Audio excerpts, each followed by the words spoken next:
Hello, people. Welcome to another dose of Drew Friday Night Knives edition. I am said Drew. Tonight it is the Civivi Mini Praxis. This one in the OD green and black with the black hardware. Very, very nice little knife. This is the mini of the regular. The regular is a 3.6 inch blade. It is huge. So apparently Civivi, like Reaganomics since the 80s, just wants to eliminate the middle class here with this one. But that's being what it is. Let's take a look at that. First things first, give us a couple of measurements here, so we'll get that right on there. This falls right into, you'll see here a little bit, it's about 6 7/8 in overall length. Blade length of 3. It's approximately the 7-inch in the small zone, the 7-inch knife with the 3-inch blade and a 4-inch handle, approximately. Very, very nice tall blade. It's approximately 1 inch long. It is also just under half an inch. There we go. Just under half an inch. It is actually close to about 3/8 there. As far as overall thickness, definitely a nice size for it. It's a little, I mean, it is one of these smaller knives, so if you're someone that has difficulty with the smaller knives, this is definitely going to be a problem for you as well. I am not, this one on the normal grip does give you that, you got kind of a pinky holding up the butt end there, but luckily it has a generous choil. But we'll get back to that in a minute. Let us continue with the size comparisons. First things first, the Spyderco Para 3 lightweight. As you can see, just very close. We'll do another quick sandwich here with the Paramilitary 2. As you can see, definitely closer. That makes it really look different in size, doesn't it? Much closer in overall size to the Para 3. Approximately the same amount of edge, slightly less handle overall. You know, not to be said, it is, after all, technically called a mini. All right, so next things up, we'll do another quick sandwich here. The Kershaw Blur, so give you kind of more of a mid-size look. It is smaller than that, and of course, the not just any leak, but a random leak.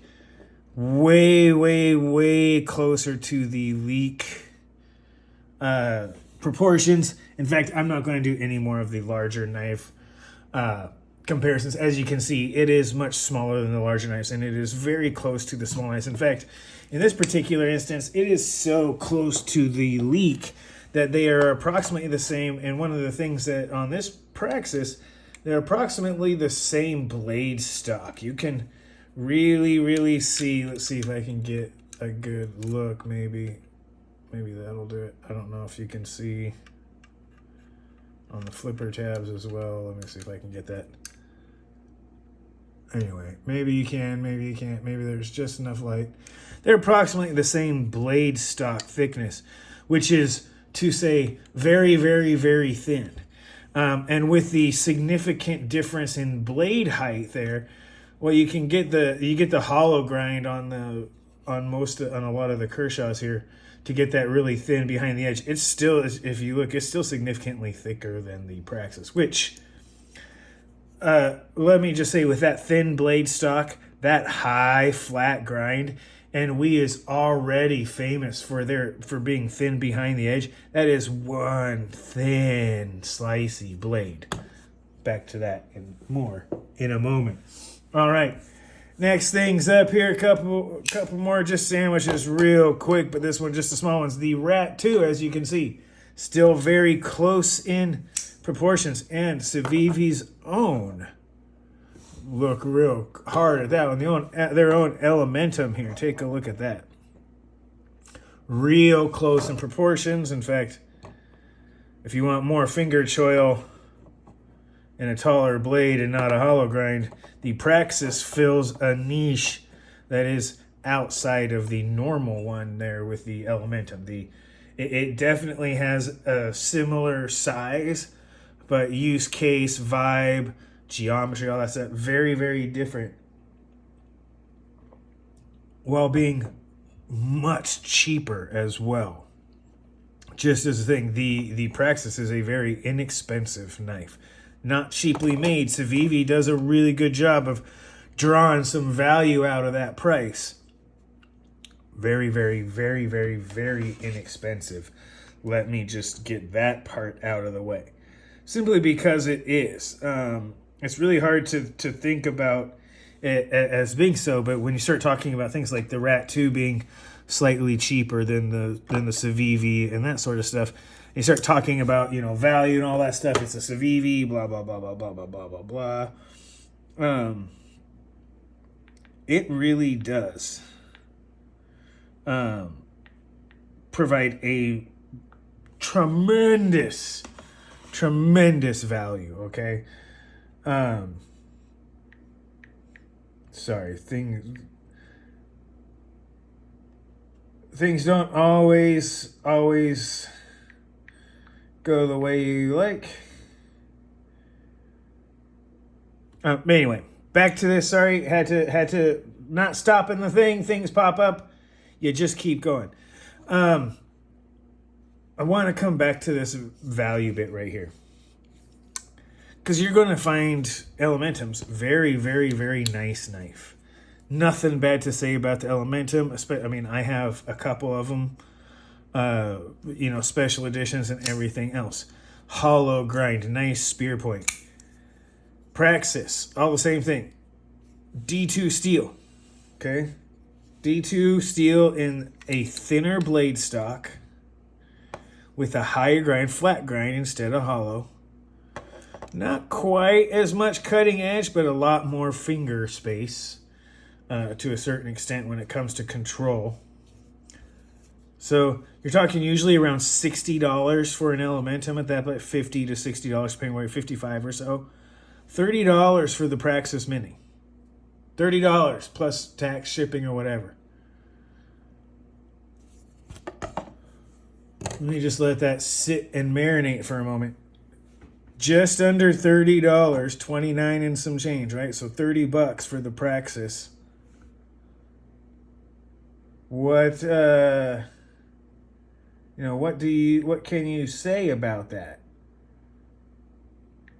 That's just, I mean, that's such a great value in so many ways. The value of it is ridiculous. What is it? $50? $60? Depending upon where you go. Usually, I would say if you get like a D2, you can get ebony. If you don't get the fancy Damascus steel or, all that stuff that they have, if you just have a regular one, you can get it as low as $45. You get the ebony wood, you get anything fancy or anything like that, you're talking like $55. So you can't get this as low as $45. This is still 2/3 the price.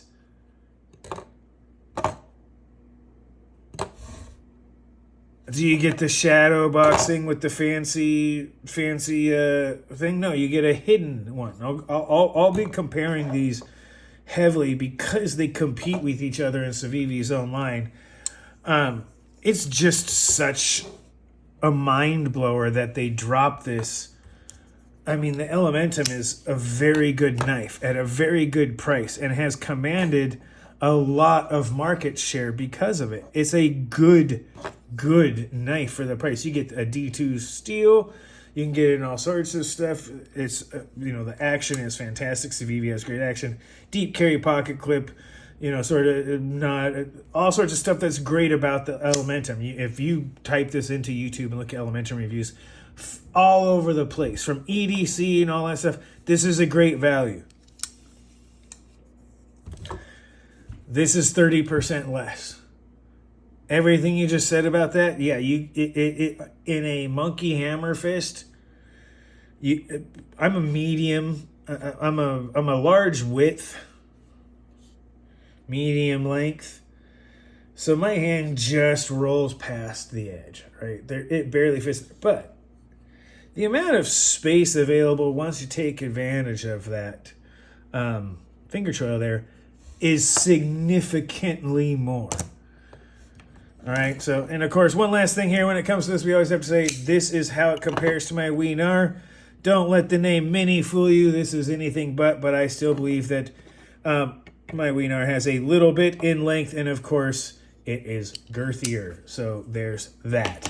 One other thing about this is we'll get, as we pull out the scale here, it is right there. 2 3/4 ounces for a 3-inch blade. What does that mean, you say? 0.2 of an ounce. That's approximately the difference between these. And believe it or not, more than likely, the biggest reason for that is this is a special edition that I have here. Let's see if I can get that in focus. See that? That's S35VN. This is a slightly thinner blade stock than the standard D2 ones. So my guess is a lot of the reason for that weight discrepancy there is the fact that I am comparing it against something that's a special edition and is not standard Rat 2.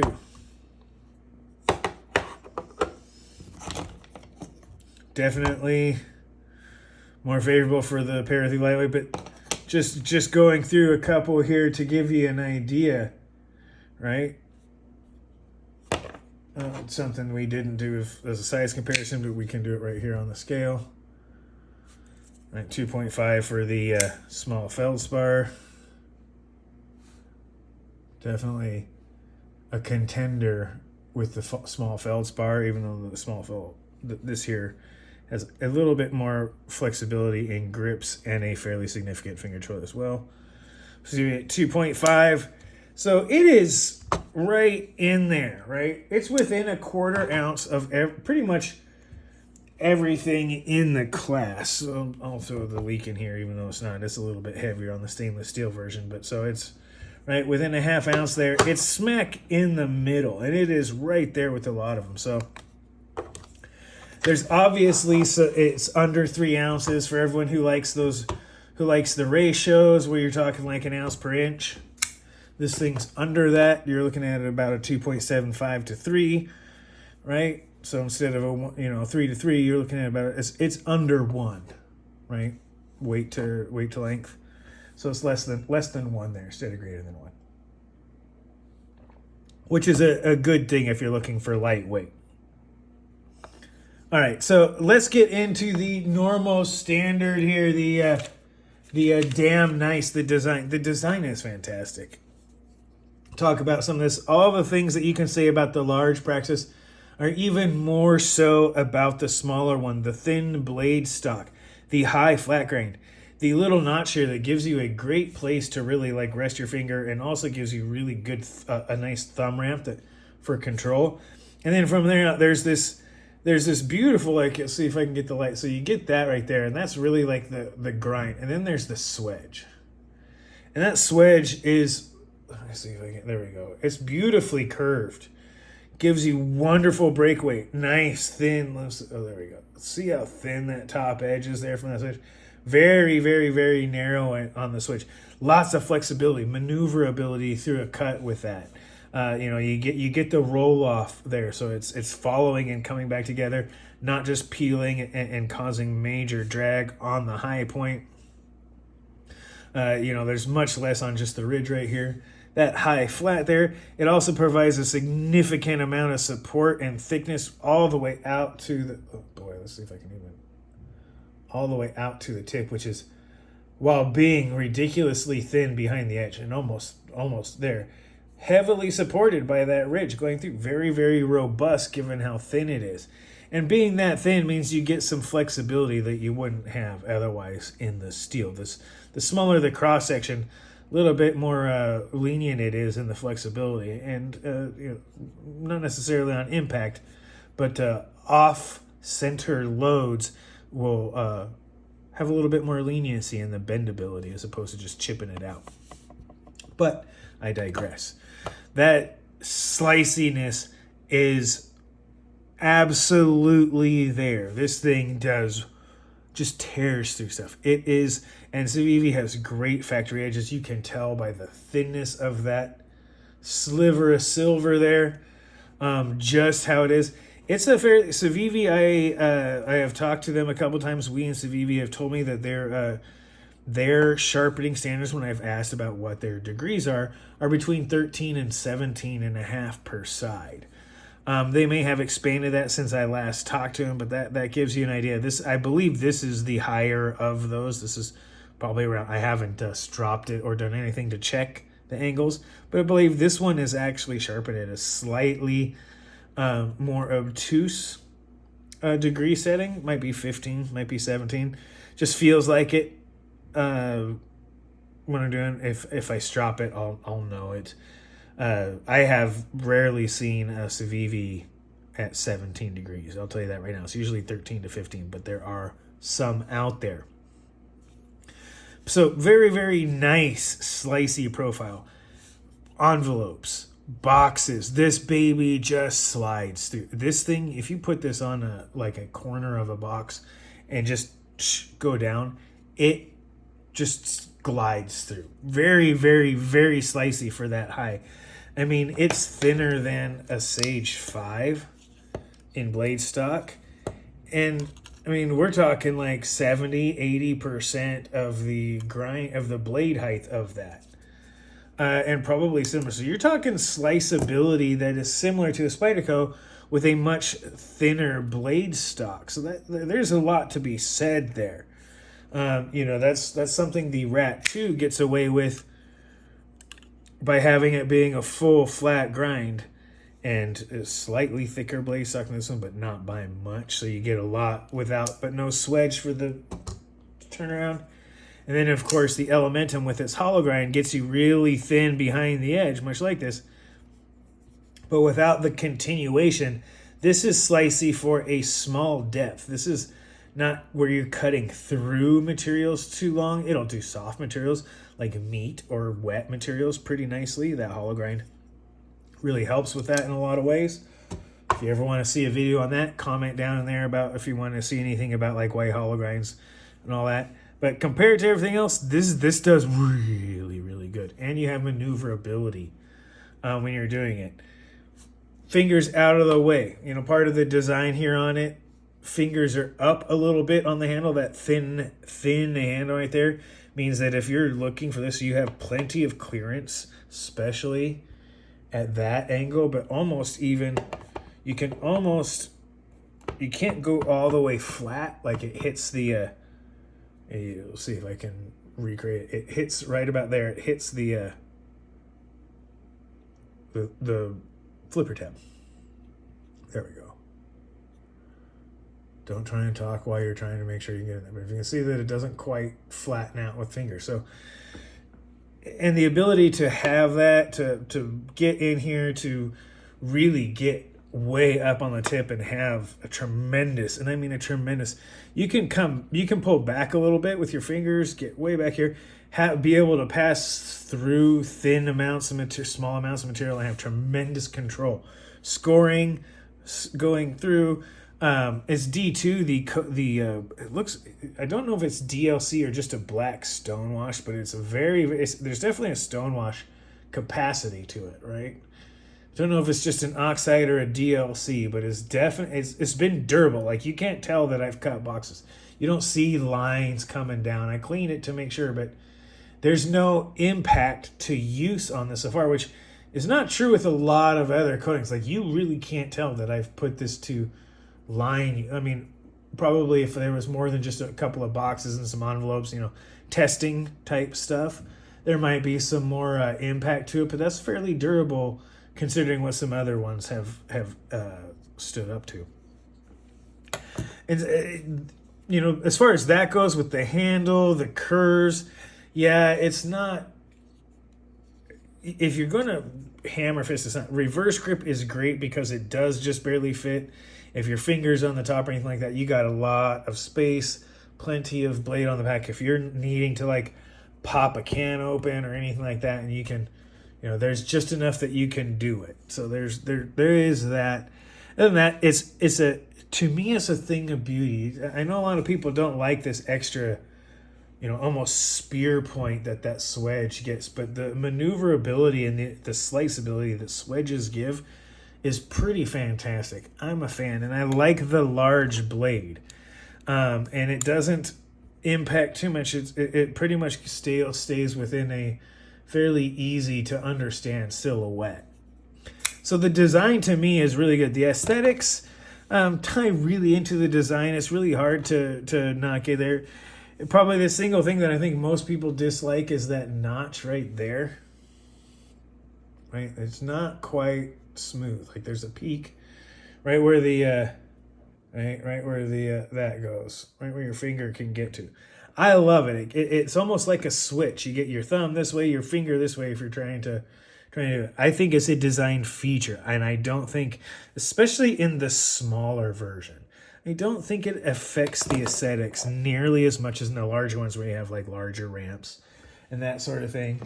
And far from being, it is not the only knife with such a thing, not only my collection, but all around. And in fact, many other great knives have similar features that give you a platform for your finger. So, I am not complaining. I'm just saying some people find it not as appealing. So I want to make sure you're in there. The mechanics, look, it's a Civivi. If you've never heard that before, I have used this. I have not cleaned it, and I have not oiled it. There is no oil on this knife, and it has been used. That's the action. Ball bearings in the pivot, steel liner, slightly, just ever so slightly shadow boxed. And I mean like just tiny amounts, just ever so slightly shadow boxed liners to the scales. I have the dark one. You can get one that has silver and does not have the black coat. I love the black as well as the pocket clip. It's a nice, decent pocket clip. I know there's people who complain about it, but overall, any complaints you have are nitpicky. I don't like the flat spot. Sometimes this is really, if you have jeans that are any thicker than that, this is a problem, right? That's a pain. So it doesn't matter here because it'll pinch and hold, but you want that to not have the flat. You want it to be up so that if you happen to have on clothes whose seam is thicker than that, there we go. There, I can do that. Whose clothes are thicker than that, you want to check that. That's always the problem with ones that go flat. Even, doesn't matter which one it is. A lot of aftermarket clips fix that problem by just not having the straight part. So there's a lot to be said there. Hidden lanyard post. No prioritizing, no concern. There's a lanyard post that gives you a great place to pull. It gives you a center pull so that you're not off. Yes, it's going one way or the other, but oh my goodness. And let's see if as long as we're there, can I get the I don't know if you can see if I'll ever be able to. Very, very milled out liners, skeletonized, most definitely. Very, very good on that. The mechanics are just absolutely fantastic. There's, you put a little oil on this and it's drop shut. It's Civivi and its parent company, do a fantastic job of tuning. It is just really hard to fault. They do. The lines and everything on this are great. Noteworthy points on this, we've hit. It's cheap. It's cheaper than its brother, the Civivi Elementum, that is arguably just as good, if not better, in some respects, depending upon your opinion, your hand, and how you like choils and all sorts of other stuff, or what material you cut through more often than the Elementum. If I was doing only things like boxes and having to cut through long cuts through material, this is a better choice. Which gives me its intended purpose. As an EDC knife, this is very good, right? If you're just opening boxes, you need to cut string. You need to do. This is a D2 blade that is thin, slicey, made to cut. It's got a swedge, a high flat grind, super thin. Nice constant curve so you can make long sweeping cuts, right? Or you can get an angle on something that's straight like a box and just have it really go down for a long, long period, or you know what I mean? Like you can really get that into the sweet spot and just plow through some stuff for a long sweeping cuts, opening up anything from envelopes to whatnot. I mean, seriously, this is just from the edge. Oh, this is a terrible paper to be doing that with, but let's see if I can do it with that. There we go.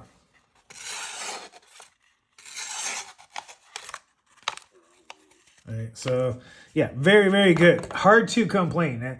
This is a really good design. Its noteworthy points are just honestly how much value they pack into this.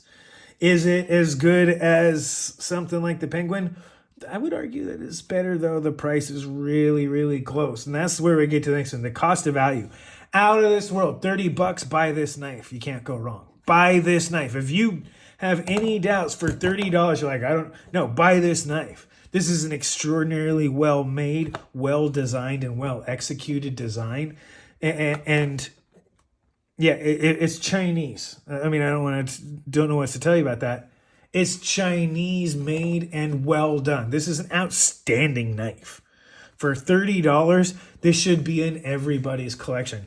Like, say, get black coffee instead of a latte for a week, man, and you can buy this knife. Okay, like that's what I'm talking about right there. So the cost to value ratio on this is absolutely insane. This is one of the best value knives I've ever had. So it's right up there in the top 3 or 5, no doubt about it. And that gives me the expectations along with it. Would I like it if it was a little bit longer in the beak? Yeah, but then it didn't have this beak on the back, but then it wouldn't really fit its larger siblings. So my expectations were a good EDC knife, and I was wondering what they would have given up to make that price point. And the answer is they didn't give up anything. They just made a really good knife at a really good price. And that's going to bring me to where I'm at. 5 stars, you guys. The value on this makes it almost impossible. D2, great edge retention. Oxide gives it some corrosion resistance. And I really can't say anything bad about this knife. It's really hard to find something bad, except it's small. So, with that being said, you guys, I'm going to end this right here. This is a fantastic little knife. Highly recommended, 5 stars. Knocked it out of the park. Great value, great deal, well made. Buy this knife. I really can't say anything bad about it. So I'm going to end the video here on a relatively short note here. This has been the Civivi Praxis mini review. This has been Friday Night Knives on A Dose of Drew. I am said Drew. Go ahead, watch this video twice, comment as much as you like, be mindful of side effects, and remember to subscribe. This has been your Dose of Drew. I am said Drew. You guys have a great rest of your night.